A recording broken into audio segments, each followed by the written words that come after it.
Bonjour à tous. Hier, vendredi 27 septembre 2019, est sorti Recalbox 6.1, nom de code Dragon Blaze, une version qui apporte pas mal de petites nouveautés. L'objectif de cette vidéo n'est pas de vous parler des nouveautés de cette version-ci de Recalbox, quoique je le ferai à la fin de la vidéo quand même, juste pour vous donner un petit aperçu vite fait du changelog, donc des nouveautés apportées par cette nouvelle version. L'objectif dans cette vidéo, c'est un accord quelque part que j'ai eu avec Recalbox. Ils m'ont envoyé gentiment et gratuitement ce super P-Case pour que je puisse le tester, et puis pour que je puisse aussi derrière me faire ma petite Recalbox. J'en ai profité pour acheter tout ce qu'il faut autour de ça, et l'idée principale, c'est de vous montrer qu'on peut installer une Recalbox sur un Raspberry Pi en quelques minutes. C'est à la portée de n'importe qui, vous avez juste à suivre les wikis qui sont chez Recalbox ou ma vidéo, et vous devriez vous en sortir. Je précise deux choses. Recalbox est un projet qui est open source, gratuit. Les gens qui travaillent sur Recalbox, la communauté qui travaille sur Recalbox, sont des développeurs qui ne sont pas rémunérés, etc. Ils font ça sur leur temps libre, c'est une passion. Donc ma vidéo n'est pas non plus rémunérée, elle est là pour mettre en avant un produit que j'utilise régulièrement, Recalbox, que j'apprécie, et donc c'est la moindre des choses de leur faire aussi un petit peu de publicité en vous expliquant les bienfaits de Recalbox et à quoi ça sert. Recalbox est une distribution open source qui s'installe sur différents matériels, dont les Raspberry Pi. La liste des matériels est disponible dans la page de téléchargement, je vous la liste rapidement. Vous avez GPI Case, donc c'est le petit, je vous le mets là, le petit boîtier à base de Pi 0 de chez Retroflag, donc vous avez Pi 1, Pi 2, Pi 3, Pi 3A+, Pi 3B+, PC, 64 bits, 32 bits, et Odroid C2, je crois qu'il va être supprimé dans la prochaine version, donc la 6.2 ou la 7, je ne sais pas ce qu'ils choisiront comme numéro de version, et Odroid XU4. Voilà, elle n'est pas compatible avec les Raspberry Pi 4, j'en profite pour vous montrer mon tout nouveau kit Raspberry Pi 4, ça vous allez le retrouver très bientôt en vidéo en test, mais c'est pas la peine pour le moment, en tout cas vous n'avez pas de Pi 4 disponible chez Recalbox sur la 6.1, peut-être dans les versions ultérieures. Donc moi ici j'ai fait le choix de l'installer sur un Raspberry Pi 3B+, que j'ai acheté pour l'occasion, spécifiquement pour pouvoir mettre ma Recalbox dessus. Vous pouvez tout à fait faire tourner, si vous partez sur des vieilles plateformes, vous pouvez tout à fait faire tourner ça sur du Pi 2B+. Moi j'avais pas de souci particulier, n'allez peut-être pas en dessous, mais sinon Pi 3B, Pi 3B+, Pi 2B+, vous devriez être en mesure de faire tourner ce qu'il faut. Je précise aussi le principe de l'émulation. L'émulation c'est quoi? C'est de faire simuler en fait une vieille architecture, donc une console, on va prendre la NES par exemple, par un logiciel, donc de faire simuler par le logiciel le fonctionnement de la NES, comme si vous aviez le matériel à disposition. Donc ça a un surcoût qui est très important en termes de puissance de calcul, et c'est pour ça que sur des Raspberry Pi, comme je vais vous montrer là, vous ne pouvez faire tourner que des plateformes relativement limitées, NES, Super NES, Mega Drive, etc., mais pas aller vers de la Dreamcast ou de la PlayStation, je ne sais trop combien. Ça va être un petit peu limité, vous pourrez faire des choses, mais ça va être un petit peu limité sur ce petit type de produit, donc allez plutôt sur du PC. D'ailleurs sur le PC ils ont annoncé le support Nvidia, accélération graphique Nvidia, et puis devrait arriver aussi le support des lecteurs CD externes pour mettre vos jeux d'origine sur CD ou GD-ROM. Le principe de cette vidéo, c'est de vous lister les produits et de vous expliquer qu'en quelques minutes, et je vais le faire en temps réel, en quelques minutes, vous pouvez avoir une Recalbox fonctionnelle. Donc pour installer votre Recalbox sur Raspberry Pi, qu'est-ce que vous avez besoin? Moi je vous conseille de prendre un Raspberry Pi 3B+, donc je vous l'ai dit, le Pi 4 n'est pas compatible, et puis de toute façon, vous auriez, comme les boîtiers, etc., vous n'auriez pas de possibilité d'avoir facilement des boîtiers et compagnie, donc partez d'abord sur un Pi 3B+, pour le moment. Il va vous falloir du stockage. Alors au niveau stockage, il vous faut au minimum une carte SD. Ici j'ai une Rolls en termes de carte SD, c'est une SanDisk Extreme Pro, donc elle est vraiment très rapide en 64 Go, mais si vous utilisez vraiment intensivement Recalbox, moi je vous conseille d'avoir un stockage externe. Alors ça peut être un SSD ou un disque dur standard à plateau sur port USB, ça peut être aussi, comme j'ai ici, une clé USB, pourquoi pas. En tout cas, un stockage externe, pourquoi? Parce que si jamais vous avez le moindre crash au niveau de votre Raspberry Pi, de Recalbox, ou si vous faites un upgrade de manière rapide, donc c'est-à-dire en retéléchargeant une version de Recalbox, tout ce que vous stockerez dessus, ROM, scrapping, etc., sera conservé, alors que si vous le mettez sur la carte SD interne, vous allez très probablement perdre ce que vous avez configuré. Il vous faudra optionnellement évidemment un boîtier pour stocker votre Raspberry Pi dedans. Moi j'ai choisi, donc puisque c'est l'objet, le deal avec Recalbox, j'ai pris le Super P-Case de Retroflag. Il vous faudra une alimentation. Alors ici une alimentation officielle de chez Raspberry, c'est celle avec la petite framboise dessus, mais vous pouvez prendre des alimentations au crew si nécessaire. De toute façon tous les liens sont dans dans la description de ma vidéo, et puis sinon vous allez chez Recalbox, vous avez le Recall Store qui permettra de contribuer un petit peu financièrement pour ce projet-là. Et enfin, il vous faudra une manette. Alors ici, j'ai sorti ma NES 30, qui est une réplique en gros de manette de NES. Sinon, vous pouvez prendre, comme j'ai ici, une manette Xbox 360, etc. Ça marchera très bien. Voilà, et je crois qu'on a à peu près le tout pour pouvoir installer la Recalbox. La Recalbox, je vais la brancher, donc ici on voit sur l'alimentation que j'ai branchée au secteur, donc là elle est déjà sous tension, l'alimentation donc USB officielle. Je vais la brancher avec un câble RJ45 parce que c'est beaucoup plus simple pour démarrer que de démarrer avec un câble RJ45 et ensuite de configurer le Wi-Fi. Et puis il vous faudra évidemment un câble HDMI, câble HDMI qui va être relié donc évidemment sur mon écran de PC. Voilà ce que j'ai fait comme travaux préparatoires. Et puis comme travaux préparatoires, j'ai aussi téléchargé Etcher qui va me permettre d'imager ma petite carte micro SD qui est là. Donc Etcher que je vous mettrai aussi en lien dans la description si vous le cherchez. J'ai téléchargé l'image Recalbox pour Raspberry Pi 3, donc c'est l'image que vous avez dans la section téléchargement, donc j'ai pris celle qui est standard avec les Pi 3, Pi 3+, Pi 3B+, et j'ai également des ROM, en plus de l'image de Recalbox. Alors les ROM pour pouvoir jouer aux jeux vidéo, je ne vais pas aborder ou les trouver en vidéo pour des raisons qui paraissent, j'espère pour vous, évidentes, mais c'est très facile à trouver sur un moteur de recherche, donc ça ne devrait pas vous poser beaucoup de problèmes. Bon, donc l'alimentation, je vous ai dit, c'est fait, c'est branché au mur. Je vais lancer le compte à rebours et on va pouvoir commencer l'assemblage de tout ça. J'ai préparé tout ce qu'il faut, donc j'ai Etcher qui est en place, j'ai mon boîtier et tout. Donc on démarre, c'est parti avec l'installation en express de Recalbox.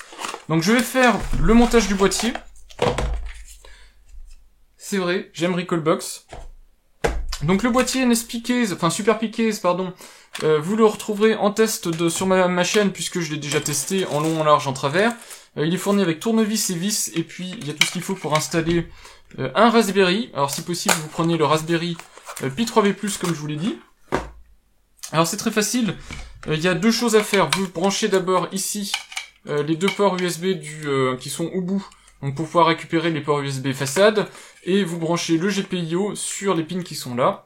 De toute façon, ça je vous l'ai montré dans la vidéo, mais je vous le remontre ici. Voilà, il y a juste ça à faire, deux ports USB, le GPIO, et on n'en parle plus. Hop, donc on met le Raspberry Pi en place. Ensuite, vous allez chercher dans le kit ici les petites vis. D'ailleurs, ça me fait penser, je pense que je vais faire des petites sautes au montage, parce que si jamais vous me voyez galérer à ouvrir un sac et tout ça, donc ce qui fait foi, c'est le compte à rebours que vous voyez derrière. Donc dans le paquet, vous avez des grandes vis ici en métal argenté. Ce sont celles qui viennent tenir le Raspberry Pi. Voilà, j'ai pas triché, les vis sont en place, on est à 2 minutes 8. Maintenant, qu'est-ce que je fais? Eh bien, je vais ici activer le support du Soft Power Off. Faut éviter de couper brutalement l'électricité d'un Raspberry Pi parce que la carte SD peut se corrompre. Donc ici, vous avez la possibilité d'avoir du Soft Off qui est repiqué là sur le GPIO du Raspberry Pi. Et donc, ça me permettra par la suite de gérer l'arrêt logiciel du Raspberry Pi. Je vous expliquerai comment on fait. On fait bien attention de mettre le bouton vers le bas quand le bouton ici est vers le bas pour ne pas casser le petit interrupteur. On ferme et il suffit de mettre 3 vis. Voilà, je mets un petit drapeau, on est à 3.12, le Raspberry Pi est installé maintenant dans le boîtier, c'est fait, ça matériellement, on est bon. Ensuite, je prends ici la carte micro SD que je mets dans mon PC. Hop. Voilà. J'ai Etcher, je vais sélectionner l'image Recalbox RPI 3 image qui date du 27 septembre 2019. Voilà, je demande à Etcher de flasher ça sur mon lecteur. Ça va aller hyper vite parce que ma carte SD est vraiment une carte SD qui dépote. Mais voilà, en gros, il faut compter entre 45 secondes pour une bonne carte SD. Et puis quelques minutes si vous avez une carte SD qui est pas super rapide.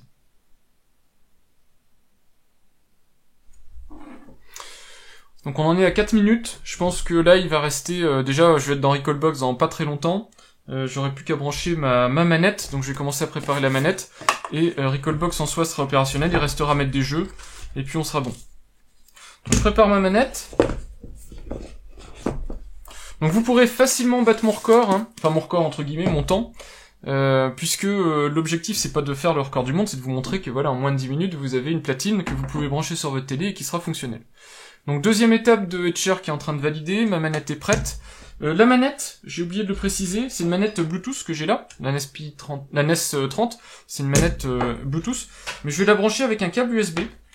parce que ça va plus vite au démarrage de mettre une manette filaire, puisque ça fonctionne directement, alors qu'en Bluetooth, ça fonctionnera, mais il faudra d'abord lancer le Bluetooth avant, enfin l'appairage Bluetooth. Et d'ailleurs, j'en profite pour dire que le Raspberry Pi 3B et B+, ont du Bluetooth, et donc ça permet aussi de brancher des manettes directement Bluetooth sans clé supplémentaire.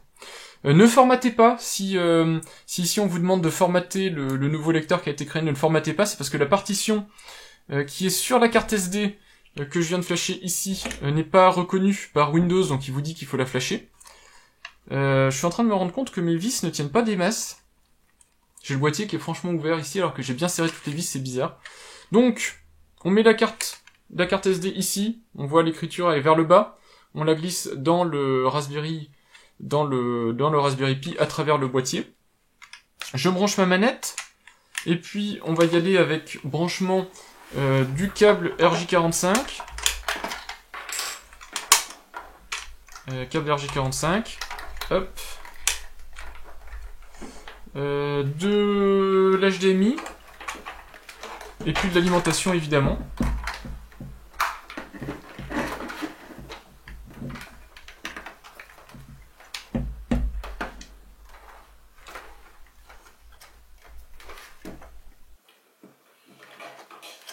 Et je peux démarrer le Super Pi Case, donc le Raspberry Pi. Hop, il démarre. Je vais changer de source. Alors vous verrez plus le compteur, mais là il faut bien que je vous montre quand même que ça avance. Voilà.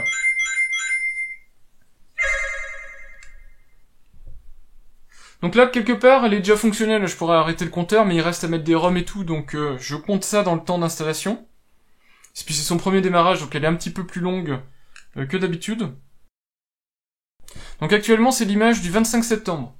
Que j'ai là, c'est très probable que si vous voyez la vidéo dans le futur, vous aurez une image plus à jour que ce que je peux avoir là. Et puis donc je vous le dis, le premier démarrage, il faut pas avoir peur, il est un petit peu plus long, puisque forcément, eh bien il faut le temps que l'OS se prépare.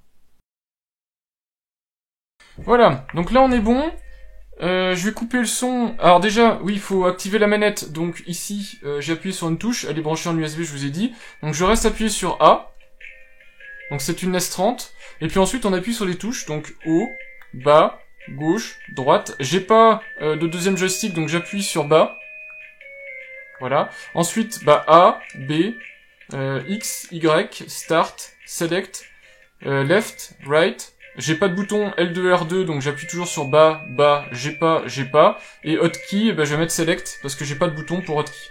Voilà, je fais OK, et puis là c'est bon, on a le système est fonctionnel, alors il est en anglais pour le moment, donc je vais changer après la langue. Ce que je vais faire, c'est que je vais couper le son de fond, parce que malheureusement, malheureusement c'est un peu gênant quand je filme. Donc vous avez directement intégré dedans Kodi, etc. Vous avez la possibilité de faire des mises à jour et compagnie. Nous on va aller dans Network Settings. C'est ici que vous allez avoir l'adresse IP de votre Recalbox si vous l'avez branché en Ethernet. C'est ici aussi que vous pourrez activer le Wi-Fi, puisque le Wi-Fi est intégré dans le Raspberry Pi 3B+. Donc moi je suis en filaire et j'ai 192.168.1.27. Donc on va repartir sur mon PC. Voilà, on va regarder où en est le compteur. Donc là, on a maintenant Recalbox qui est fonctionnel. Je vais mettre un petit flag. Je vais lui mettre les ROM. Alors pour mettre les ROM, qu'est-ce qu'on fait ? Eh bien, on prend son navigateur et on tape tout simplement. Alors, soit Recalbox, c'était le nom de l'appareil, soit 192.168.1.27.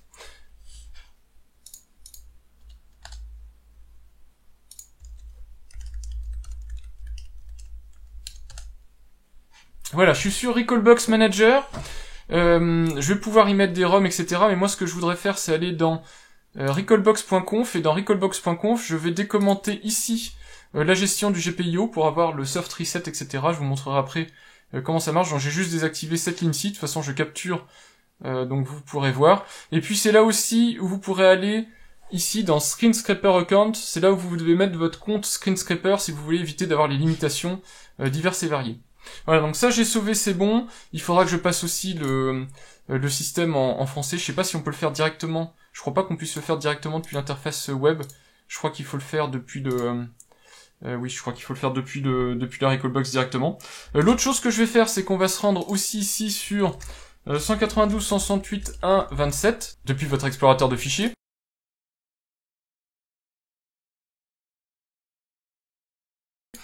Et puis vous allez dans ROM, et puis c'est là où je vais mettre les ROM. Alors les ROM, je vous ai dit, je les ai déjà ouvertes.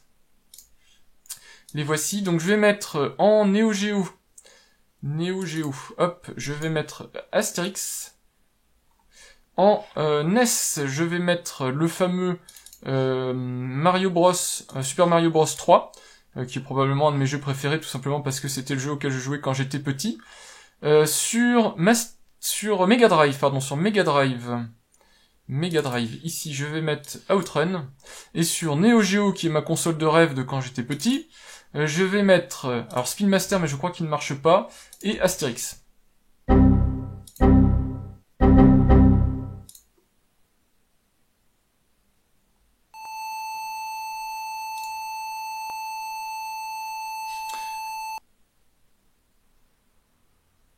Voilà, bah je crois que j'ai tout. Je vais retourner maintenant sur ma Recalbox. Je vais être obligé de la redémarrer. Voilà. Donc ça c'est bon. Je vais être obligé de la redémarrer parce que je vais la changer de langue et en même temps je vais aussi activer le support des boutons sur la Recalbox. Hop, donc là je la passe en français et je la laisse redémarrer. Donc là, vous allez voir, c'est le deuxième démarrage, donc elle est toujours fonctionnelle, toujours opérationnelle, mais elle va être beaucoup plus rapide. Et puis maintenant, j'ai le petit voyant qui s'allume, etc., donc elle va être fonctionnelle.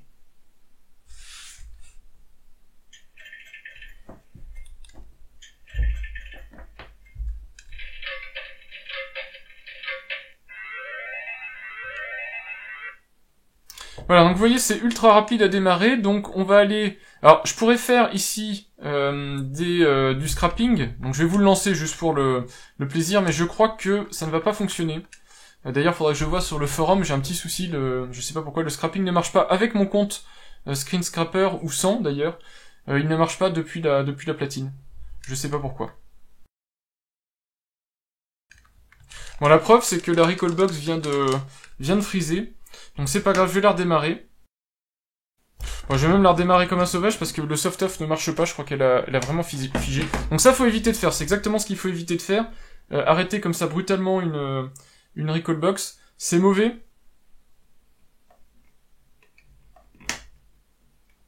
C'est mauvais tout simplement parce que bah, vous coupez brutalement l'écriture sur le système de fichiers, et donc bah, si elle est en train de faire quelque chose d'un peu critique, ça peut poser problème. Et puis bah, je vais la rebrancher, hop. Voilà, et puis je retourne dessus, alors je crois pas que j'ai le changement automatique d'entrée, hop.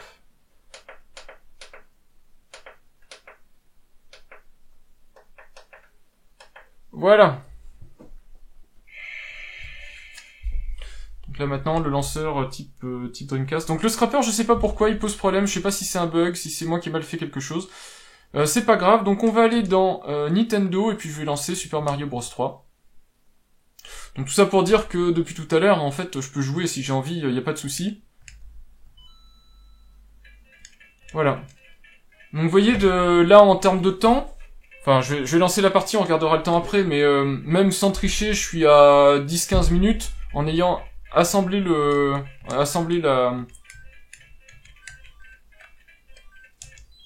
en ayant assemblé la NES, en ayant lancé l'OS, etc., en ayant mis les ROM, donc ça se fait très bien.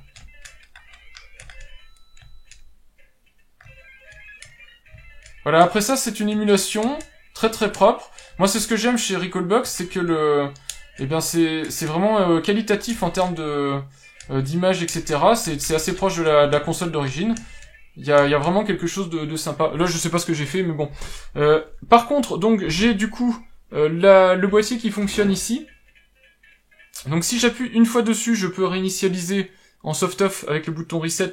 Je peux réinitialiser le jeu. Si je reste enfoncé dessus, hop, je peux revenir au menu Recalbox. Donc, ce boîtier-là, super piqué, c'est vraiment sympa.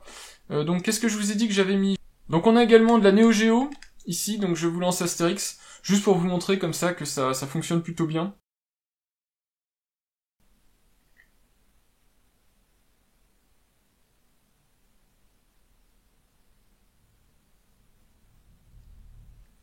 Donc là, on a une vraie émulation de Neo Geo.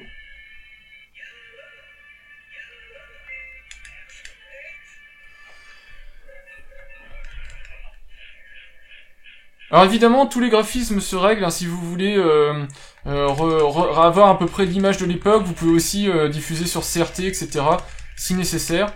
En tout cas, là, vous avez vraiment... Moi, je jouais à ça sur borne d'arcade dans les cafés, hein, quand j'avais une dizaine d'années. Donc c'est vraiment des souvenirs d'enfance, ce type de jeu. Et puis sachant que je mettais des pièces.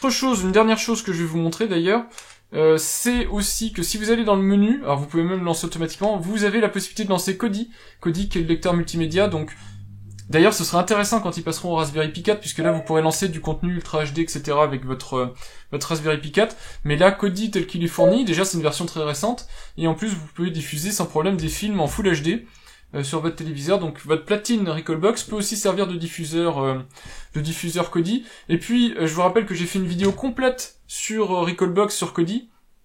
Donc regardez la vidéo si vous voulez en savoir plus, comment on le passe en français, comment on ajoute ses films, etc., ces séries dedans.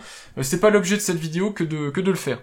Je vous rappelle aussi que ici, je peux éteindre de manière logicielle la Recalbox. Donc je vais la laisser s'éteindre proprement, donc vous voyez là, elle s'éteint de manière logicielle. Voilà, donc c'était ce que je pouvais dire au niveau de Recalbox 6.1. On va finir, juste je vais vous lister les différentes nouveautés de Recalbox, mais vous voyez que au niveau temps nécessaire, alors je vais arrêter le compteur, voilà, j'en suis à 18 minutes 18 ici, sachant que donc j'ai mis 3 4 minutes pour installer le matériel qui est là, j'ai mis 2 minutes de plus en gros pour faire l'image, donc pour pouvoir le mettre sur une carte SD, alors ça va dépendre en fonction de la carte SD que vous avez, et puis ensuite pour vous montrer en gros Recalbox j'ai mis 13 minutes, donc vous voyez, je pense qu'en 15 minutes vous êtes paré pour jouer avec Recalbox, il suffit juste d'avoir le matériel et de suivre les instructions, ceux qui sont sur la page wiki. Il y a juste, je vous dis, le scrapper, ça c'est vraiment le truc, je ne sais pas pourquoi, je n'arrive pas à le faire marcher, j'y suis depuis hier soir, ça ne veut pas, donc je vais mettre un petit message sur le forum, je pense. La liste des nouveautés est toujours listée sur le GitLab du projet Recalbox, donc puisque je vous rappelle que le projet est open source, donc vous avez ici le changelog complet de la 6.1 et de la 6.0, puisqu'une 6.1 c'est une version mineure d'une 6.0. Par contre, c'est pas trié par priorité, c'est-à-dire qu'il y a vraiment tous les changements, ce qui est pas très facile à lire. Alors en général sur le forum il y a un post pour dire ce qui est nouveau, trié par amélioration, donc en général les nouveautés et puis les bugs fixes, mais pour le moment il n'y a rien pour la 6.1, je sais pas pourquoi, il n'y a pas encore la news qui a été faite sur le forum, en tout cas je l'ai pas trouvé, donc j'ai résumé rapidement ce que moi je peux vous dire de nouveau, sur la 6.0 et la 6.1, puisque ce sont les deux versions importantes. Donc c'est pour ça que je vous conseille le Raspberry Pi 3B+, parce qu'il a été ajouté dans la 6.0, et en particulier ce qu'il apporte c'est non seulement alors un pseudo Ethernet gigabit, en tout cas un Ethernet beaucoup plus rapide que sur les versions précédentes, et du Wi-Fi de nouvelle génération. Et puis aussi il est un petit peu plus puissant que le Pi 3B standard, et donc c'est sympa si vous avez des systèmes du type Nintendo 64, etc. Ça donne quand même un petit boost de performance. Il y a un tas de manettes qui ont été rajoutées, donc 8BitDo et compagnie, et puis le mode démo. Dans la version 6.1, vous avez l'ajout du Raspberry Pi 3A+, qui a été ajouté, mais alors le Pi 3A+, n'a pas grand chose à voir avec le Pi 3B+. Au niveau performance et tout ça, c'est quand même une plateforme qui est assez éloignée du Pi 3B+. Voilà, donc c'est à voir au cas par cas, en tout cas il est compatible, il est disponible, donc si nécessaire vous l'avez. Le gros du boulot sur la fin de la release 6.1, c'était la compatibilité avec le GPI Case de Retroflag. Donc ça peut être un truc qui vous intéresse si vous voulez une petite console nomade qui ressemble à une Game Boy. On est maintenant sur, alors je crois en tout cas si je me trompe pas dans les chiffres que j'ai vus, sur 95 machines dont l'ajout de la Sega Saturn sur cette version 6.1, c'est probablement ce qui m'intéresse le plus.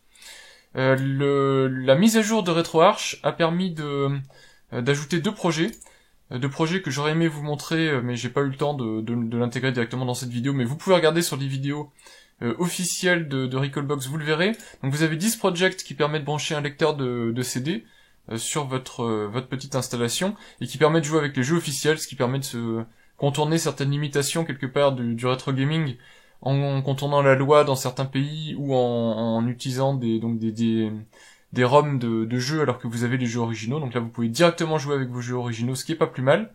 Et puis AI Project qui permet de traduire à la volée directement dans le jeu en surimpression les textes d'une autre langue dans votre langue, ce qui permet de comprendre en fait ce que le jeu essaye de vous dire, parce qu'il y a des jeux par exemple en japonais, et moi je sais que je n'y jouerai jamais parce que je ne comprends pas du tout ce qui est écrit dans le jeu.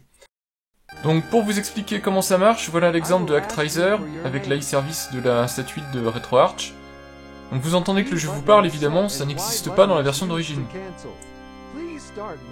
Donc comment ça marche? En fait ils ont mis en place un service cloud où des images du jeu sont prises. Le service détecte là où il y a des zones de texte et vous lit en fait, transforme le texte en voix. Donc ici c'est en anglais, mais vous lit en fait les dialogues, etc. pour que vous puissiez comprendre.